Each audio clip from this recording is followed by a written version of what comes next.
Morning बच्चों। जैसा कि आप आज देख रहे हैं, आज हिंदी हम पढ़ने वाले हैं और हिंदी में आज हम एक नया चैप्टर स्टार्ट करेंगे। ये चैप्टर है आपका शब्द यानी कि वर्ड। चैप्टर नंबर 5 है ये आपकी बुक में। आपकी बुक है ये तरंग, ठीक है। तो इसका ये चैप्टर गिवन है। चैप्टर नंबर 5 में मैं आपको ये बताना चाहती हूँ कि वर्ण जो होते हैं, सबसे पहले हम वर्ण का इंट्रोडक्शन आपको देंगे। वर्ण होते हैं जब आपकी जो आ से लेके ज्ञा से ज्ञानी तक की वर्णमाला होती है। जो माला होती है यानी कि जो भी उसमें वर्ण दिए होते हैं वही वर्णमाला के पार्ट होते हैं और उन्हीं को हम वर्ण कहते हैं, ठीक है। तो वर्ण अपने आप में कंप्लीट होते हैं, लेकिन अगर किसी शब्द को हमें किसी शब्द को बनाना है तो उसमें हमें वर्णों की आवश्यकता होती है। तो जब दो या दो से अधिक वर्णों के मेल से व्यंजनों में स्वरों की मात्राएं लगाकर, यानी कि जो मात्राएं होती हैं वो स्वर ही होते हैं एक तरीके से। आ की मात्रा यानी स्वर, आ की जो आ से आम होता है वो एक स्वर होता है, वो एक मात्रा भी होती है। जहां कहीं पे भी आपको आ का इस्तेमाल करना होता है वहां पर आप एक स्टैंडिंग लाइन बनाकर शब्द के पीछे उस मात्रा को डिनोट करते हैं, ठीक है। तो जब दो से या दो से अधिक वर्णों के मेल से व्यंजनों में मात्राओं को लगाकर आप जब जो बनाते हैं मीनिंगफुल, जो आपका कंक्लूजन निकलता है जो मीनिंगफुल, उसे हम शब्द कहते हैं, ठीक है। तो शब्द का एक अर्थ होता है, शब्द मीनिंगफुल होता है और मीनिंगफुल होने की वजह से उसको प्रॉपर तरीके से हम उसे रीड कर सकते हैं। अगर मीन नहीं होगा उसका तो रीडिंग में भी प्रॉब्लम आएगी। रीडिंग आप जैसे ही करते हैं, उसको रीड करते हैं, आप तुरंत समझ लेते हैं कि ये क्या लिखा हुआ है, ठीक है। आप तुरंत आपके माइंड में उसकी इमेज जो है वो सेट हो जाती है कि हाँ ये है। यहाँ कुछ एग्जाम्पल्स दे रखे हैं, जैसे कि रबड़। तो यहाँ इसने रबड़ इमेज दे रखी है और यहाँ इसने 3 वर्णों को मिला के रबड़ जो है वो लिखा हुआ है। इसी तरीके से रथ पर अगर जाए तो रा और था यानी रथ, ठीक है। इसी तरीके से क और ला पे ई की मात्रा आएगी। ई की मात्रा क्यों आएगी? क्योंकि हमें कली कहना है।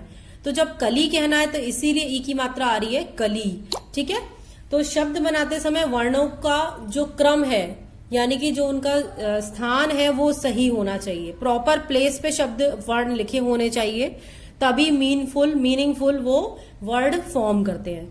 तो वर्णों का जो सही मेल होता है उसी से हम शब्दों को बना सकते हैं।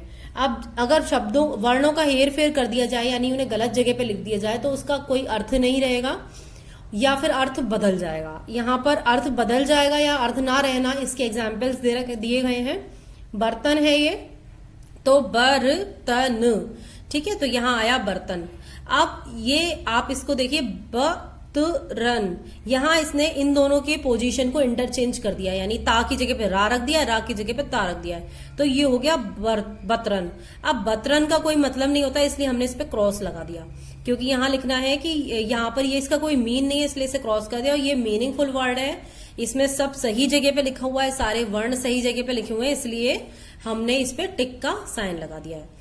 अब है नेक्स्ट हिरन बना हुआ है, ये डियर है। अब देखते हैं रनही। देखिए इसमें ना इसने इंटरचेंज कर दिया, वर्ड्स की प्लेस जो है वो गलत कर दी है, एक जगह से दूसरी जगह पे पहुंचा दिए और वहां से उसका कोई मीनिंग नहीं निकल के आ रहा है।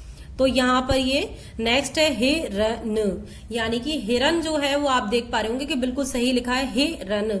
हाँ, हिरन में हमें ए की मात्रा की जरूरत होती है, ए यानी छोटी वाली ई, जिससे हम उसकी साउंड जो है वो सही प्रोड्यूस कर सके, यानी कि हिरन। तो हा पर हमने छोटी ई की मात्रा लगा दी है, यानी 3 इसमें व्यंजन यूज हुए हैं और एक इस पे मात्रा लगी है जो कि एक ही है।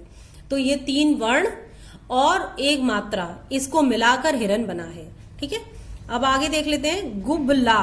गुबला कुछ होता नहीं है इसलिए क्रॉस है। गुलाब होता है, गुलाब यहाँ बना है। रोज कहते हैं इसको इंग्लिश में, आपको नहीं पता होगा कि गुलाब कहते हैं तो इसको बता दूं कि ये रोज जो फ्लावर होता है उसी को हम गुलाब कहते हैं। तो गुलाब बिल्कुल सही है, तो गुलाब पे मैंने टिक लगा दिया है। ढोकल रॉन्ग है। ढोलक सही है। ढोलक जो है वो आपने सबने देखी होगी, आप बहुत सारे लोगों में घरों में बजाई भी जाती होगी। तो ढोलक एक म्यूजिकल इंस्ट्रूमेंट है जो कि घर में जब सॉन्ग्स होते हैं या फिर कोई भी म्यूजिक से रिलेटेड कोई भी चीज होती है जिसमें म्यूजिक की रिक्वायरमेंट होती है तो वास्ट लेवल पे ढोलक का यूज किया जाता है। तो ढोलक को हम ये इसकी सही स्पेलिंग है, करेक्ट स्पेलिंग यही है। तो यहाँ आप देख रहे हैं कितना बड़ा अंतर आ रहा है। आप बिल्कुल अच्छे से ये चीज समझ पा रहे होंगे कि जब भी आप इस चीज को समझें कि आपने अगर वर्णों का क्रम जो है वो गलत कर दिया तो व्यंजन जो शब्द है या तो वो गलत हो जाएगा, यानी मीनिंग लेस हो जाएगा, मीनिंग नहीं रहेगा, या फिर अगर मीनिंग रहता भी है उसका तो आप सीधे सीधे ये समझिए कि अगर मीनिंग वो बदल जाएगा, या तो मीनिंग रहेगा नहीं, यानी व्यंजनों का जो क्रम है वो बिल्कुल सही लगा होना चाहिए, मात्राएं सही व्यंजन के ऊपर सही जगह लगी होनी चाहिए, तभी वो मीनिंगफुल वर्ड फॉर्म होता है। ठीक है, तो यहाँ बहुत सारे एग्जाम्पल इस तरह के आपने देखे। देखते हैं, एक्सरसाइज है ये। एक्सरसाइज में ये है कि चित्र देखकर सही शब्द पे सही और गलत शब्द पे क्रॉस का चिन्ह लगाना है। ठीक है, तो आप देखिए यहाँ इमेजेस हैं। पहले आपको क्या करना है, इमेजेस को पहचानना है, इमेजेस को आपको आइडेंटिफाई करना है और उसके बाद यहाँ पर आपको देखना है कि वो सही कौन सा है ऑप्शन, वहां पर आपको टिक लगाना है। ठीक है, तो यहाँ देखिए लड़की है, गर्ल है, अब यहाँ लिखा हुआ है लकड़ी।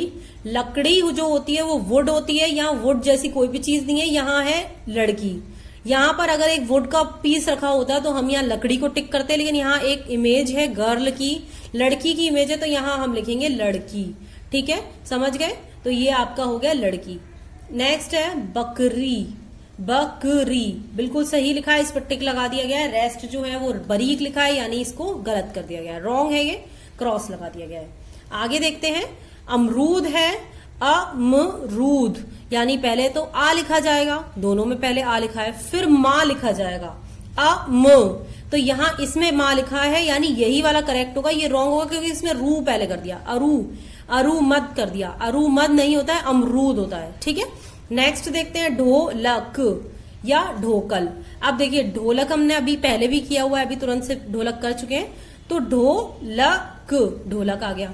फिर है रनीशे, बिल्कुल रॉन्ग है, शेरनी, शेरनी ये है। ठीक है, तो सही आपको पिक्चर आइडेंटिफाई करनी है। इसके साथ एक आपका असाइनमेंट भी है जो मैं आपको सेंड कर रही हूँ, वो भी आपको करना है नोटबुक में, और फिर मुझे इमेजेस उसकी सेंड करनी है एज अ होमवर्क। ठीक है, अब वर्णों का क्रम सही करके हमें शब्द बनाने हैं। यहाँ पर एक्सरसाइज ये है कि वर्णों का जो क्रम है वो ठीक करना है और उन्हें ठीक करके उनका मीनिंगफुल वर्ड बनाना है। मीनिंगफुल वर्ड बनाना है इनको देखकर, यानी इमेजेस वाला ही वर्ड यहाँ लिखा होना चाहिए। अब ये क्या लिखा है, कशल। बच्चों कशल कुछ नहीं होता है, कलश होता है, तो कलश, कलश। नेक्स्ट है अदरक। अदरक है, ये यहां लिखा है अरदक, अरदक नहीं होता है, अदरक होता है, अदरक। आपको कुछ भी नहीं करना होता है, हिंदी लिखना जो है वो सबसे ज्यादा आसान होता है, हिंदी को पढ़ना भी सबसे ज्यादा आसान होता है। हिंदी को लिखने के लिए हमारे पास सिर्फ एक ही सोर्स होता है, वो ये है, बहुत इजी तरीका होता है, वो ये होता है कि आप पहले शब्दों को बोलिए, आप बोलिए और फिर लिखिए। अगर वहां पर का आ रहा है तो आप का लिख दीजिए, ना आ रहा है तो ना लिख दीजिए, गा आ रहा है तो गा लिख दीजिए। मात्रा जो आपको ध्वनि सुनाई दे रही है, जैसे केरन अगर मैं बोलूं तो के यानी का, की यानी ई की मात्रा तो छोटी की मात्रा लगा दो, फिर रा, र तो रा लिख दो, फिर णा तो अणा खाली लिख दो, तो किरण हो गया। तो समझ रहे हैं आप? तो आप ये समझ पा रहे होंगे कि आपको हिंदी में सिर्फ और सिर्फ बोलना है। बोलने के बाद आप लिख तो अपने आप लेंगे, क्योंकि मात्राएं भी आपको आती हैं, व्यंजन भी आपको आते हैं, सब कुछ आपको आता है। ठीक है, यहां देखिए क्वेश्चन नंबर 3 है, मोर के पंखों में दिए गए वर्णों की सहायता से सही शब्द बनाइए। अब देखिए मोर के पंख दे रखे हैं, उसमें कुछ शब्द आपस में मिला के दे रखे हैं। अब देखिए इनमें मैंने कुछ शब्द आपस में मर्ज करके बनाए हैं, जैसे कि मैंने यहाँ बस इसने खुद बना रखा था। नेक्स्ट मैंने बनाया आम। अब आम मैंने कैसे बनाया है, आ मैंने यहां से उठाया, मां मैंने यहां से उठाया, मिला दिया इन दोनों को, आम बन गया। फल, यहां से मैंने फा उठाया और यहां से मैंने ला उठाया, ये हो गया फल। ठीक है, तो ये आपका फल हो गया। ना ये यहां पे लिखा हुआ है और का यहां पे लिखा है, दोनों को जोड़ दिया, नाक हो गया। आप इसके अलावा भी और जो बहुत सारे वर्ड बन रहे हो आप बना सकते हैं, बनाइए और मुझसे शेयर करिए। आई होप वीडियो आपको पसंद आया होगा, चैप्टर भी आपको अच्छे से समझ में आ गया होगा। Best of luck, have a nice day.